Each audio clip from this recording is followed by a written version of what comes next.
بڑھایا حق تعالی نے ہے رتبہ اہل سنت کا، بڑھایا حق تعالی نے ہے رتبہ اہل سنت کا، ہوا ہے قدسیوں میں خوب چرچا اہل سنت کا، سمائے نور پر چمکا ستارہ اہل سنت کا، زمین پہ ہر جگہ پھیلا اجالا اہل سنت کا، نبی والے ہی پڑھتے ہیں ترانہ اہل سنت کا، خدا نے کر دیا ہر ایک زمانہ اہل سنت کا۔ پیارے مصطفیٰ کے دور سے آج تک ہر زمانہ جو ہے وہ اہل سنت ہی کا ہے۔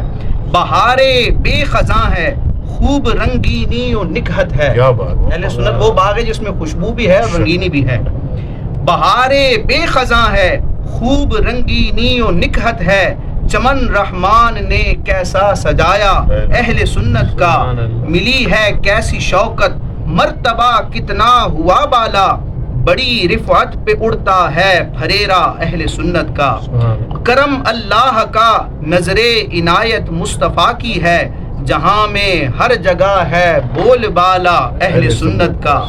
سکھاتی ہے ہمیں سیرت اکابر اور مشائخ کی، نبی کے نام پہ ہے جینا مرنا اہل سنت کا،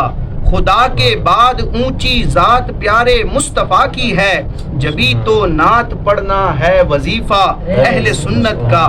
صحابہ کی عدالت ہے مسلم سب مسائل میں،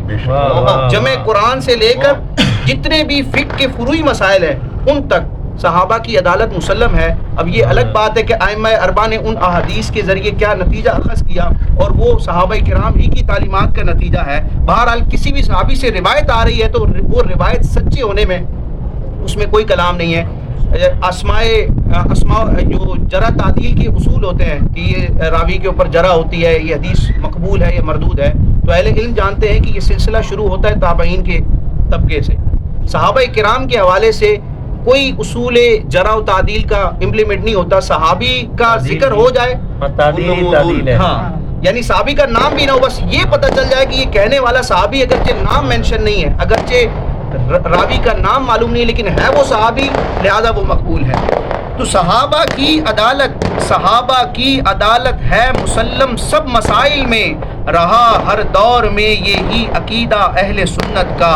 جمیع اصحاب آل مصطفیٰ کی برکتیں لینا، جمیع اصحاب آل مصطفیٰ کی برکتیں لینا، تسلسل سے ہے جاری یہ طریقہ اہل سنت کا، عقائد سنیوں کے حق پہ مبنی ہیں بحمد اللہ، بنا حق کا نشان ہر ایک کلمہ اہل سنت کا، یہ احناف و شواف مالکی و حنبلی چاروں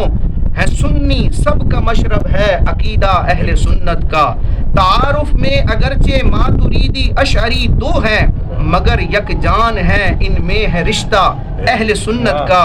شریعت اور طریقت کا ہوا جس جا حسین سنگم، وہ مرکز ہے حقیقت میں نرالا اہل سنت کا، مشائخ کے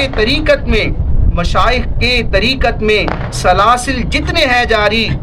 مشائخ کے طریقت میں سلاسل جتنے ہیں جاری، ہے سب پہ سایہ افغن شامیانہ اہل سنت کا، تسلسل سنیت کا ہے صحابہ کے زمانے سے، مدینے سے ہوا جاری قبالہ اہل سنت کا،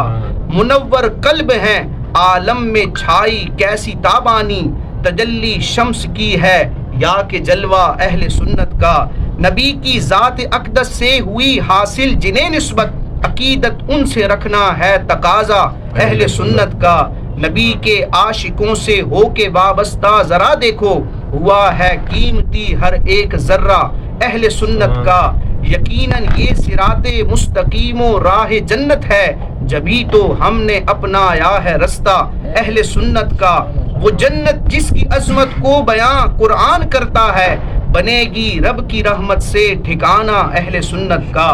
ہوا ہے دبدبہ قائم خدا نے خاص رحمت سے، جہاں میں ہے بٹھایا خوب سکہ اہل سنت کا، مقابل ہو سکے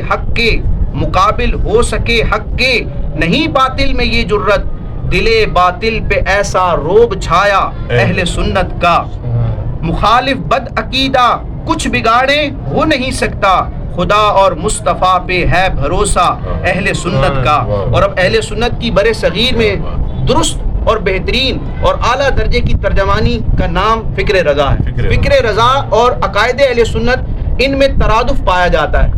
یا ان کو آپ نسبت تساوی لے لیں. یعنی بعض لوگ کہتے ہیں کہ فرقہ بریلویت یا یہ احمد رضا والے یہ الگ کوئی ٹولی اور جماعت ہے. تو یہ دعوت تب درست ہو جب امام احمد رضا خان کا کوئی ایک عقیدہ ایسا بیان کیا جائے جو 14 صدیوں کے اہل سنت سے ہٹ کر ہو، اور ایسا نہیں ہے، کوئی ثابت نہیں کر سکتا. تو اعلیٰ حضرت کے لکھے ہوئے تمام عقائد اہل سنت والے ہیں، لہٰذا صرف یہ تعارف بدلا ہے، نام بدلا ہے، حقیقت اور اس کی جو اصل روح ہے وہ اہل سنت ہی ہے. تو اہل سنت کوئی الگ طبقہ نہیں ہے. تو اہل سنت کا نام لے کر سنی ہو کر اعلیٰ حضرت سے جو لوگ بگڑتے ہیں یا جن کو اچھے نہیں لگتے، یہ ان سے منسوب کیے ہیں میں نے شعر، ان کی نظر کیے ہیں میں نے. آپ توجہ کریں گے تو انشاءاللہ محظوظ ہوں گے کہ عقائد میں بیان جو کچھ کیا ہے، عقائد میں بیان جو کچھ کیا ہے اعلیٰ حضرت نے، وہ حق کی ترجمانی ہے خلاصہ اہل سنت کا. جو فکر اعلیٰ حضرت سے بغاوت کرتے ہیں ناداں، جو فکر اعلیٰ حضرت سے بغاوت کرتے ہیں ناداں، وہ سمجھے ہی نہیں ہے اصل معنی اہل سنت کا. رضا کا تذکرہ کرتے ہیں سنی، اس لیے اکثر رضا کا نام ہے اب استعارہ اہل سنت کا. امیر اہل سنت پر خدا کی خاص رحمت ہو جنہوں نے کام اعلیٰ کر دکھایا اہل سنت کا. اس کلام کے 3 مقطع ہیں. پہلا مقطع ہے مقدر کا دھنی برہان تو ہے، مقدر کا دھنی برہان تو ہے، تیرا کیا کہنا بنا ہے حرز جاں تیرا عقیدہ اہل سنت کا. مخالف، اب دوسرا مقطع، مخالف گر بگڑتے ہیں بگڑنے دے انہیں برہاں، سنا اہل سنن کو تو قصیدہ اہل سنت کا. اور تیسرا مقطع ہے تیرے دربار عالی میں دعا برہان کرتا ہے الہی اوج پائے یہ قصیدہ اہل سنت.